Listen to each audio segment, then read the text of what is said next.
Hey guys, we are back with some more New York Islanders franchise mode, and here we are at the start of year number 5 already, and we have a big season ahead of us, big expectations, and we are going to make a trade to start out this video. We are going to be making a trade, trying to be making a trade to the Anaheim Ducks, and the player that intrigues me on Anaheim isn't anyone who is too big, and that would be Calle Jarnkrok. He's 31 years of age, 79 overall as it appears on his card at the moment, though we don't know if that's 100% accurate. We've seen him playing on forward line too, so he's unfortunately making 2.3, almost 2.4 million per year over the next 2 years, and that's going to take him until he's 33.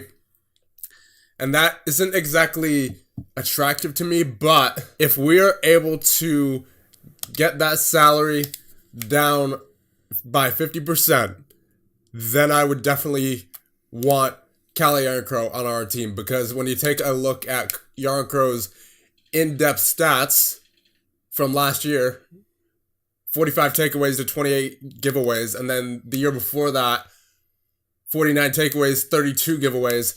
And then the year before that, 50 takeaways to 29 giveaways. And then it just, like, even year number 1 here, 48 to 18. So Jarnkrok, very, very good defensively. So I would really like to get him. But obviously, not if we can't have that salary retained. Because Jarnkrok is going to mainly be a bench player for right now. He's going to be the 13th forward. And 2.4 million is a little too much to be paying for a depth forward. But if we have him at 1.2, that's not as bad.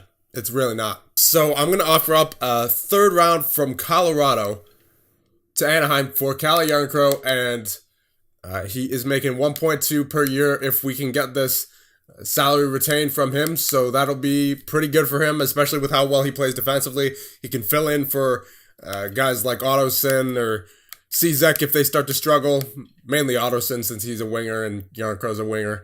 I wouldn't imagine we would replace Czech with a winger, but let's try it. A third for Jarnkrok at half salary, proposed trade rejected. Okay, so we'll try something else here.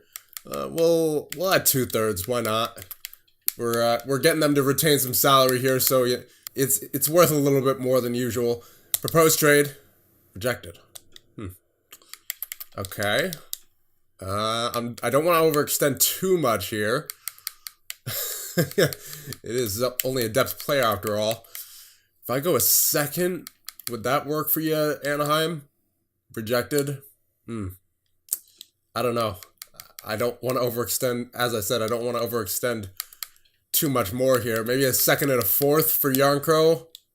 Yeah. All right. So it was worth the try. It was worth the shot there, but Jarnkrok.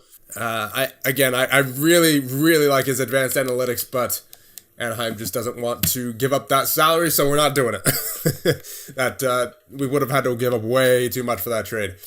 So, especially for just a player like Calle Jarnkrok, if I was not giving up a first for Jarnkrok, I mean, as good as he is defensively, that is not worth the first, especially for a player who's mainly going to be riding the bench all year. So we'll just roll with this lineup. I thought I'd try that, but Anaheim doesn't want to give that up right now. Maybe if anytime in the future Anaheim wants to have Jarnkrok on the block, then maybe they'd be more willing to retain his salary. I don't know how that works, but we'll see what happens over the course of the season.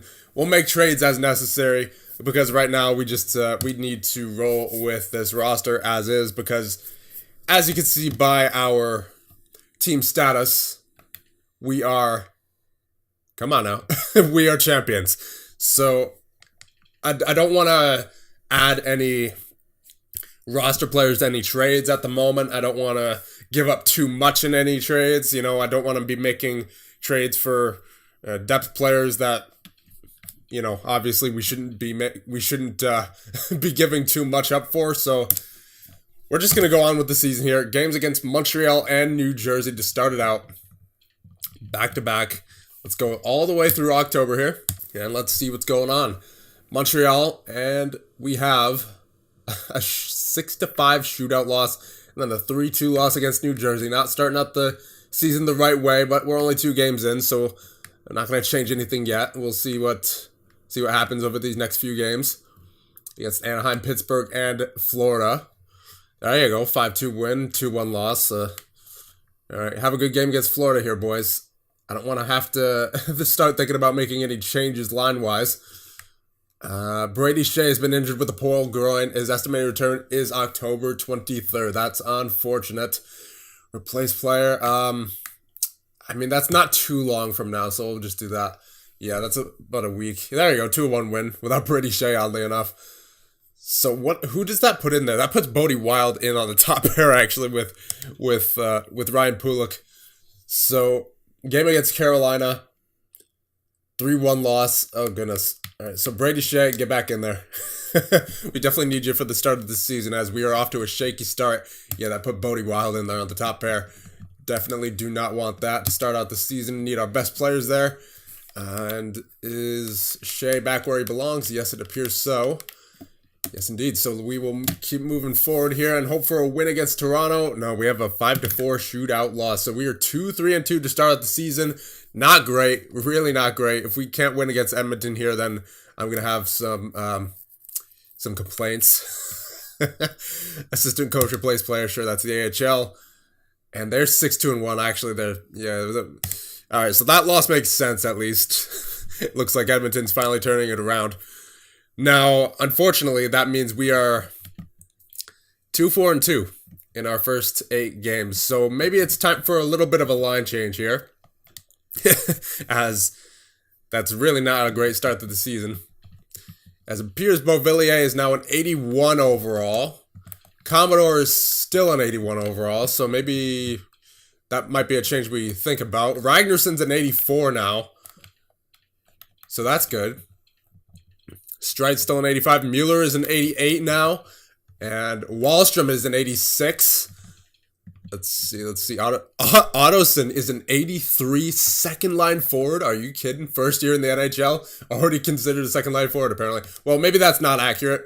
Like, that might not be, even though it says that he's a second line forward with 100% accuracy, that might still not be 100% accurate just because that's how this game works. So Czak is an 80 overall. He's doing well to start the season, and Dzingel 81. All right, so we clearly need to change something up here. Actually, before we change any lines, let's take a look at the team stats just to get an idea of what's struggling, what's not, if it's our 5-on-5 or if it's, power play or penalty kill. So, goals for per game. We are 2.88, so not terrible. But goals against per game, that's pretty bad. 3.13. Worst in the division by far. Power play is actually pretty solid. Out of 17 opportunities, we scored 5 times, 29.4% so far. But then again, there's been teams like Columbus and Washington who have had 26, 28 opportunities. We've only had 17. So I wouldn't say we could judge our power play fairly yet. It's only had 17 opportunities to do stuff. But it does have a good percentage at the moment, so we'll leave it alone. Penalty kill, however, that is unfortunate. 74.1. Wow. All right, so we definitely need to change the penalty kill.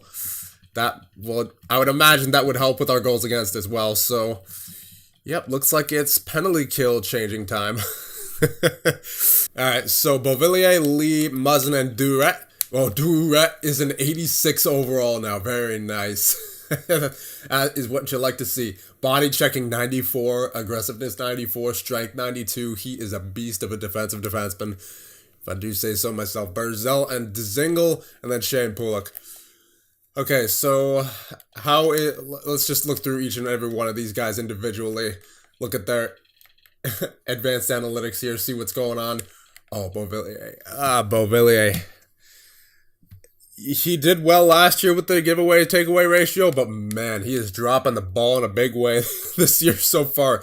9 giveaways to 3 takeaways. That is, not good. Anders Lee, let's just go through everyone first, and then we'll figure out changes. 3 giveaways to 0 takeaways. Are you kidding me for Anders Lee? Ugh. Maybe not so deserving of that contract extension so far. How many? He's got 3 assists. I don't know. We'll see what happens with him. Jake Muzzin. That's actually a very good ratio for a defenseman. We'll keep Muzzin on. Durant. Yeah, what you gonna do? Defensive defenseman. We'll keep him on. Matthew Barzal, let's see how he's doing. Yeah, that's good. I mean, he's Matthew Barzal, so you don't really expect anything less. Ryan Dzingel. I mean, he's not terrible. He's not giving away the puck at least. So I'll keep him on there as well. Ryan Pulock. Again, like, if for a defenseman, their giveaways are less than double of the takeaways, that's all I really care about. Unless the giveaway number is astronomically high, like, 90 or 100 or something like that, then it's a problem. But for right now, we'll just leave that be. Brady Shea, I wouldn't imagine. Yeah, no, he has more takeaways than giveaways. Jeez. Yeah, definitely keep him on the penalty kill. Now, the guys who we're taking off, definitely got to be Lee and Beauvillier. So I'm thinking maybe we could split up Dzingel and Barzal, or, well, I think regardless, we're taking both of these guys off anyway. So let's see. Cizek, this is where Kyle Yarncrow would have helped, for sure.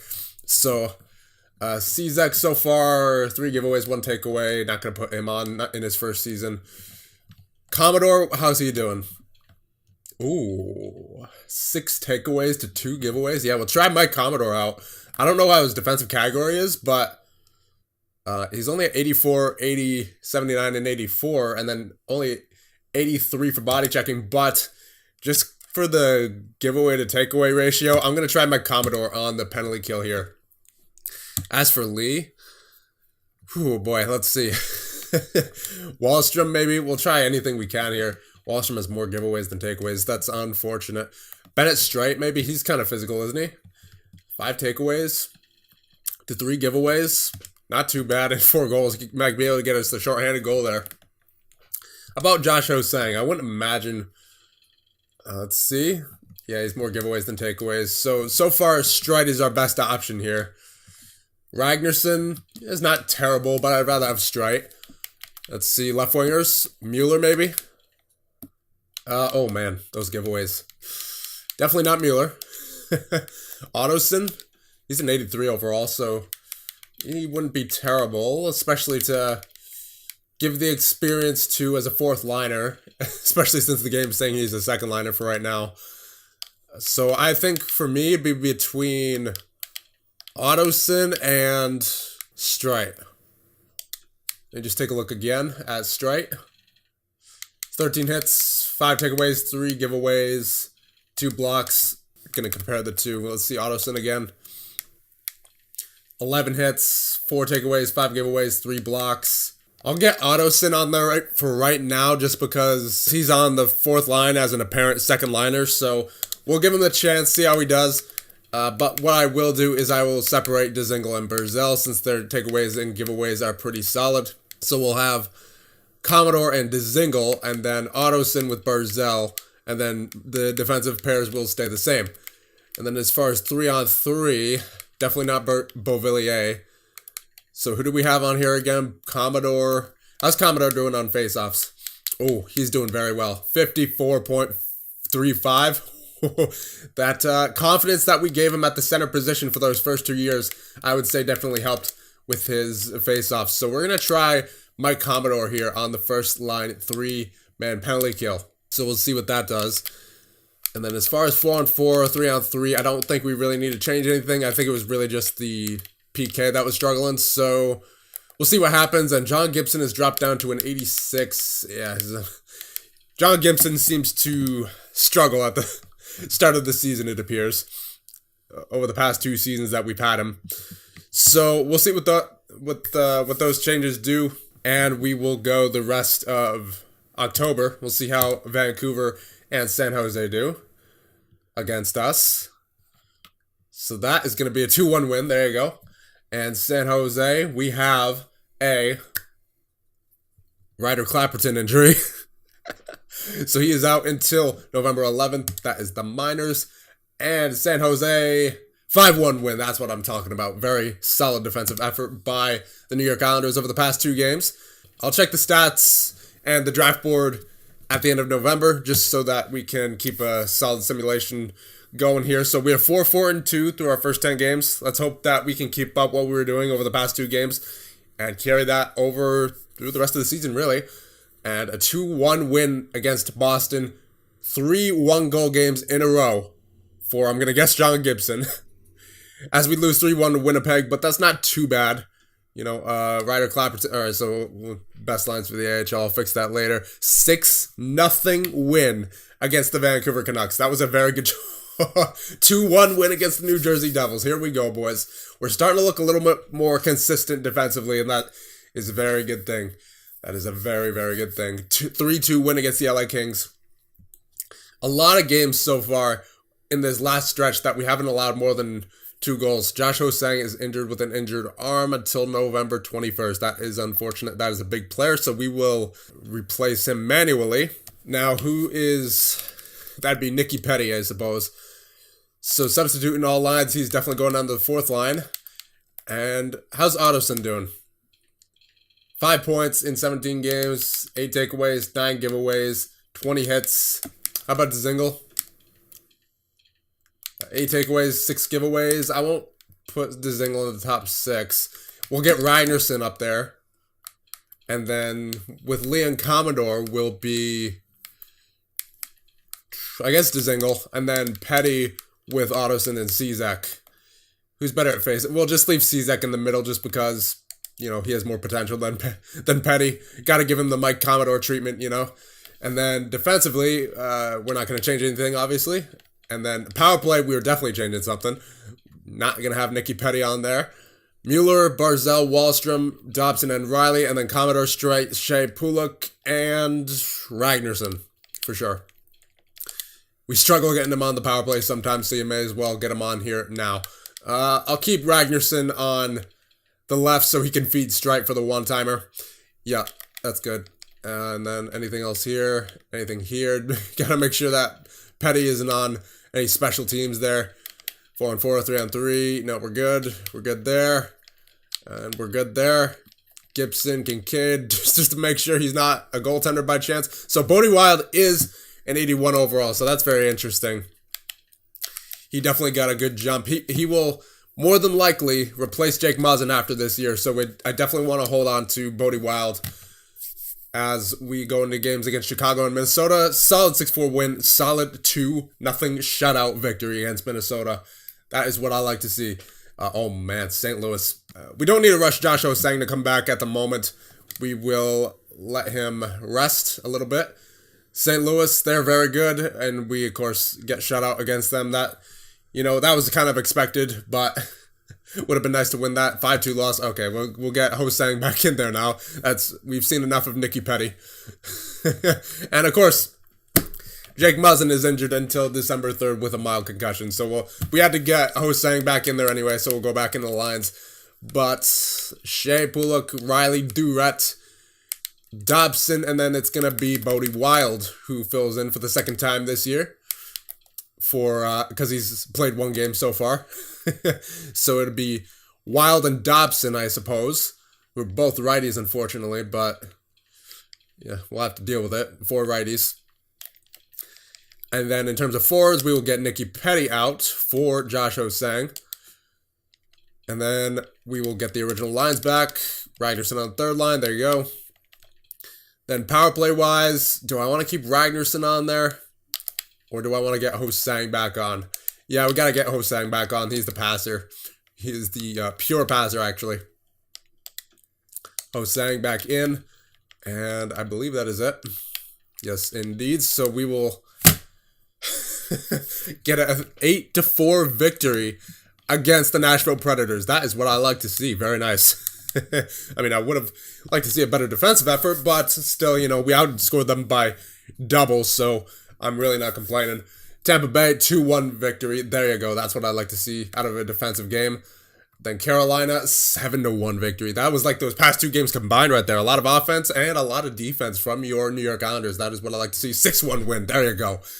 All right, we're starting to roll now. We are starting to roll. 14-7-3 are your New York Islanders to start out the season. 24 games in, and Oliver Wahlstrom is leading our team with 17 goals and 26 points. We currently occupy the third spot in the Metropolitan Division. So let's see what's going on stat-wise. So Wahlstrom, 26 points. Mueller with 23 so far in the season. He is looking absolutely great this season so far as he looks to have a breakout year. I mean, obviously his past 2 years in the NHL have been great as well, but he looks to have an 80-point season this year, really. And then Matt Barzal, 19. Strite with 14 goals so far. He looks to have another 43-goal season. And then Morgan Riley with 15. Mike Commodore with 14. 9 goals as well. Ho-Sang with 13. Shea with 13. Dzingel with 10. Beauvillier with 10. Cizek with 9 on the fourth line. Ragnarsson with 9. Lee with 9. Pulik with 7. Ottoson with 6. Dobson with 5. Muzzin with 4. Duet with 4. And Bodie Wild with nothing in 4 games. Plus minus, let's see the highest, Shea and Pulik, as usual. Then Wahlstrom, plus 12. All these guys, let's see who's the lowest. That would be Anders Lee with a minus 3. So, I don't know if he's deserving of that contract extension so far. Might have to think about moving him at some point. Ooh. Wow. Really might have to think about moving him. Oh man. Oh. Anders Lee, what happened, my man? Oh, wow. That contract extension really not looking good right now. 18 giveaways to 5 takeaways. Are you kidding me, Anders Lee? What happened? What happened to Anders Lee? Holy. Wow. That is unfortunate. So, shots, Wahlstrom with 111, absolute beast. Strite with 78, and them two lead the pack, but Strite is not even close to Wahlstrom right now, so I'm going to leave that first line alone. Power play goals, Wahlstrom with 5. Power play points, Wahlstrom, Mueller with 8, and then Barzal with 6. Commodore with 5, so he's doing well in the power play so far. Getting that increased role. Let's check faceoffs. Barzal with a 53.3, Beauvillier with a 53.3, Dzingel with a 52% on the 127, so he's not a natural center for us, but he still has taken quite a few faceoffs, I would imagine, on the penalty kill. Commodore with a 51.2, and Cizek only with a 44.5, so we may want to consider putting Dzingel in the middle there for that fourth line. But then again, I do want to give Cizek a little bit of a Commodore treatment, at least for the start of his career, to get better at faceoffs. But then again, if we start to struggle, that's a change that we should really consider making if Cizek doesn't improve over the course of the season. So hits, Shea with 47, Pulik with 44, Mueller with 40, Lee with 37, one of the only things he has going for him right now, Duret with 35, Riley and Ottoson with 34, and Strite with 33. Let's see blocks, 35 for Pulik, 31 for Shea, 31 for Riley, all the defensemen leading. And then forwards, Barzal and Ottoson lead with 8. Now, giveaways to takeaways. This will be interesting. Wahlstrom with 20 to 21. Really not good, but acceptable for the amount of offense he's producing.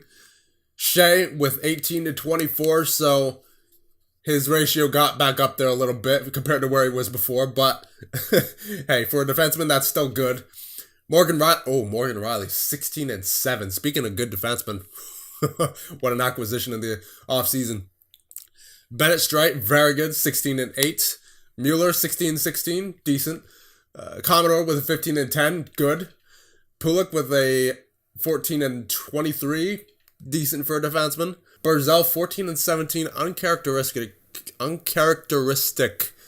for Matt Barzal. But, you know, he's producing offense out of Matt. Yeah, 17 assists. So he's not shooting the puck. He's passing the puck. He's trying to create chances. Ryan Dzingel with 13 and 13. So he's not as good defensively as he was last year with only 16 giveaways in total in 44 games played. But he's still doing his job there. Christian Ragnarsson with 13 and 6, so he's doing very well defensively. Noah Dobson with 12 and 16, good for a defenseman. Ottoson with 12 and 11, he's doing his job. Anthony Beauvillier, 10-18. That is not good. Not good for Beauvillier there. Durant with 10-21. Acceptable for him. Jake Muzzin, 9-18. Acceptable for a defenseman. Czek, 7-8. Not great, but, you know, it's, again, for a fourth liner, you're not really gonna see too many of those, I guess, Ryan Dzingel or, what's his name, Cal Yarncrow type players. And when you do, they're obviously, you want to keep them. Josh Osang with 5-11, so what's his past looking like in terms of takeaway? Yeah, really all the Islanders forwards here are not having great seasons in terms of their giveaway to takeaway ratios, especially Anders Lee. What happened with him? 5-18. That is not good at all. Nicky Petty, 2-6. Bodie Wild, 1-3. So that is it for forwards. Let's check goaltenders, see how John Gibson and Keith Kincaid are doing. 2 shutouts for John Gibson, 9 wins in 17 games played, .926 save percentage. He started out shaky, but then we changed the penalty kill, and he is rolling now with a .215 goals against average. And Keith Kincaid in 8 games has a .913 and .265 goals against average. So, and then 5 wins as well. So goaltenders are looking pretty good. Let's check the AHL, see how our guy Jason Hutchinson is doing. .888, really? And then Schmidt is playing apparently too. Jeez.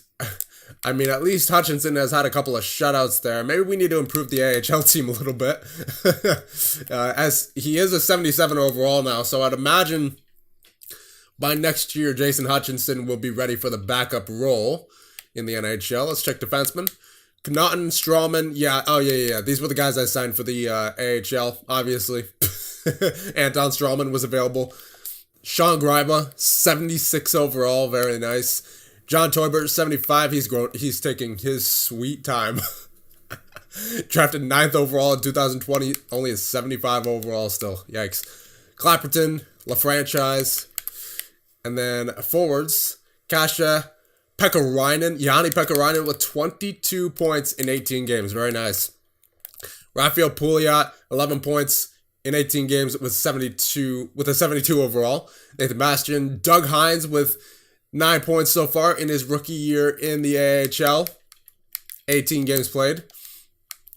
Who else is a rookie we care about? Lynn, I think? Yeah.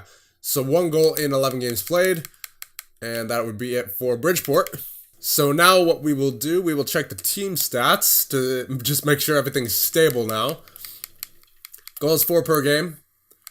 We are second in the division. Very nicely done. 3.29 goals for per game. And then goals against average. That's what I like to see. Tied for second in the division with a 2.38. We were previously above 3. And we were by far the worst in the division. So that is a great improvement right there. Power play, we are top of the division. 28.8. Looking good. Penalty kill got better, technically. 77.9, but still not great. So, again, we've been on a roll recently, so I'm not going to change anything. But if we do start dropping games, then the penalty kill is definitely an area of concern, it appears, this year. Or at least it was for the start of this season. I'm not sure what it's been over the past 10 games or so, but it's, you know, it's definitely an area that we can look to improve for sure. And again, someone like Cal Yarncrow definitely would have helped that, but I, again, didn't want to overpay for a player who might not have played the entire season for us. So let's just keep going. We are on a pretty good roll right now from November. We are 14-7-3. So let's just go all of December, really, and see how it goes. And hopefully we can continue this momentum. So Pittsburgh. Jake Muzzin is available to play in the next game. We'll let him wait until after Vegas just to get him, get Bodie Wild some time. 8-7 overtime victory against Pittsburgh. My goodness. And a 2-1 win against Vegas. That is what I like to see. Oh, yeah. Right. The draft class. Knew I was missing something.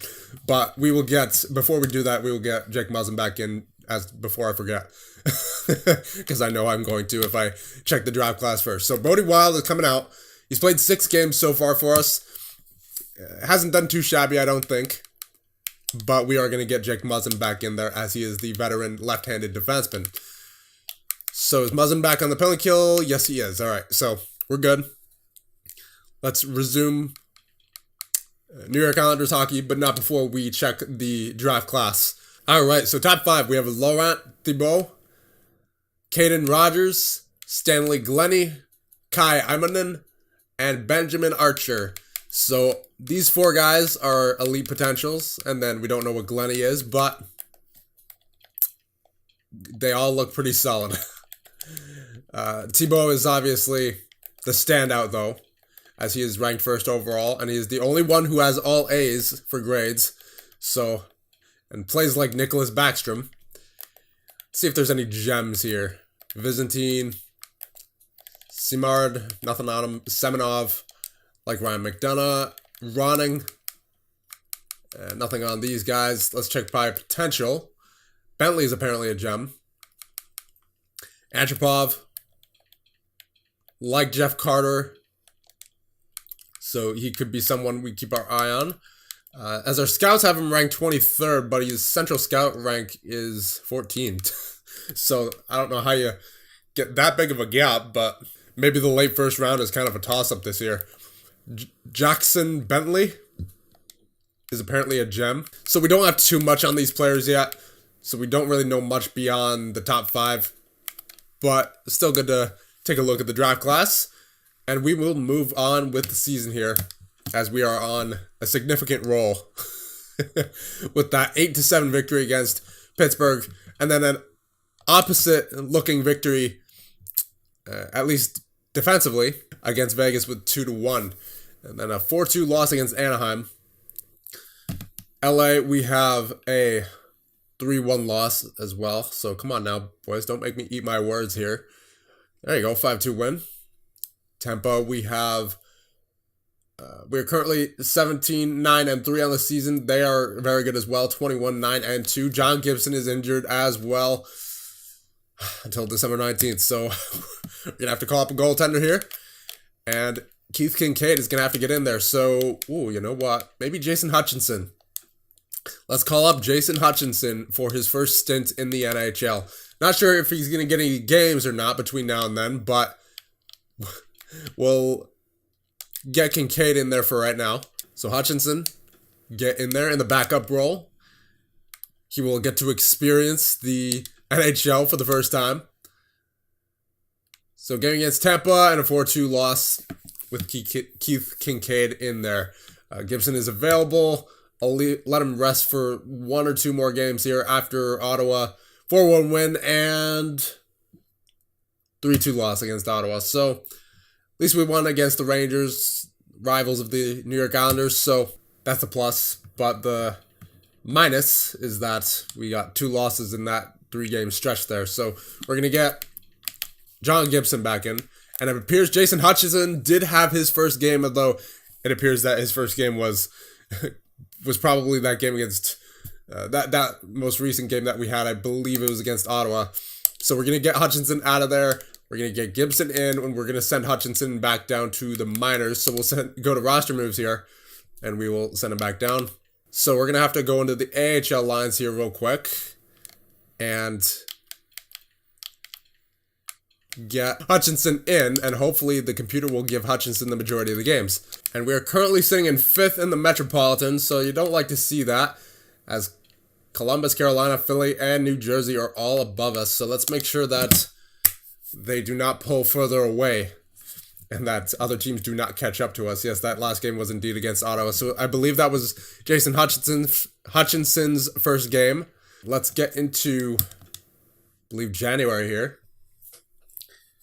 5 more games in December. New Jersey, Ottawa again, Buffalo, New York again, and then Buffalo again. So a little bit of an Eastern Conference stand here. 2-1 win against New Jersey. 5-4 overtime loss against the Senators. Strawman's injured as the AHL. Buffalo, we have a 3-2 win. There you go. New York, come on now. Come on now. Let's go. 3-1 loss. That is not good. So we're starting to see a little bit of a back and forth pattern here. As what was that? I did not see. That is a 4-2 loss against Buffalo. So this month we went win, win, loss, loss, win, loss, win, loss, win, overtime, loss, win, loss, loss. So yeah, very much of a seesaw back and forth pattern there. We are luckily still 20-13-4, still a pretty good spot, but we definitely could have done better in that month, especially with Pittsburgh, Washington, and in a way the New York Rangers right on the tail. They're only 6 points back, and we're almost halfway through the season, and they're in last place right now. So we really got to watch what we're doing here. As Wallstrom with 22 goals. Let's just make sure that the penalty kill or anything isn't falling off too much. November went so well, but December did not look as great, obviously. So we're still doing well goal scoring wise. Goals against per game definitely went up 2.62. From when we last checked, it was like 2.3 something. Power play is still good. Penalty kill, however, got worse. 76.6, still the worst in the division. Before it was at 77.9. And we are now at a 76.6. So we're definitely going to need to change that up. Let's go and check the player stats briefly. We're not going to go too in depth. So Wallstrom, Barzal, Mueller, all doing well point-wise. Strike, 22 goals as well. Tied for the team lead. Morgan Riley with 23. Osang, 22. Commodore and Shea with 20. Beauvillier with 17. Radgerson with 16. Dzingel with 16. Lee with 16. Ottoson with 13. Cizek with 13. Pulak with 10. Dobson with 6. Duret with 6. Muzzin with 5. Petty with nothing. And Bodie Wild with nothing. And let's check. The one thing I'm interested in here, other than the points, is the giveaways to takeaways, specifically for Mr. Anders Lee, 12 to 21. So it's not as bad as he was doing before, just because he hasn't given up the puck a whole lot as of late. Like the last time we checked, in the last month, he's given up the puck 3 times and taken away the puck 7 times. So recently, he's been better, for sure, but he still has to kind of pick it up there. Cizek, Duret, all these guys. I was mainly just interested in Lee because he was struggling. So, all right, so I'm going to end this one off here. I need you guys' help with the penalty kill. Let me know any line changes, suggestions in the comments, or maybe even trades suggestions if you want to do that. I wasn't planning on making a trade, but you never know. It might be the thing that we need to get us jump-started into first place. So let me know, and I will see you guys in the next one.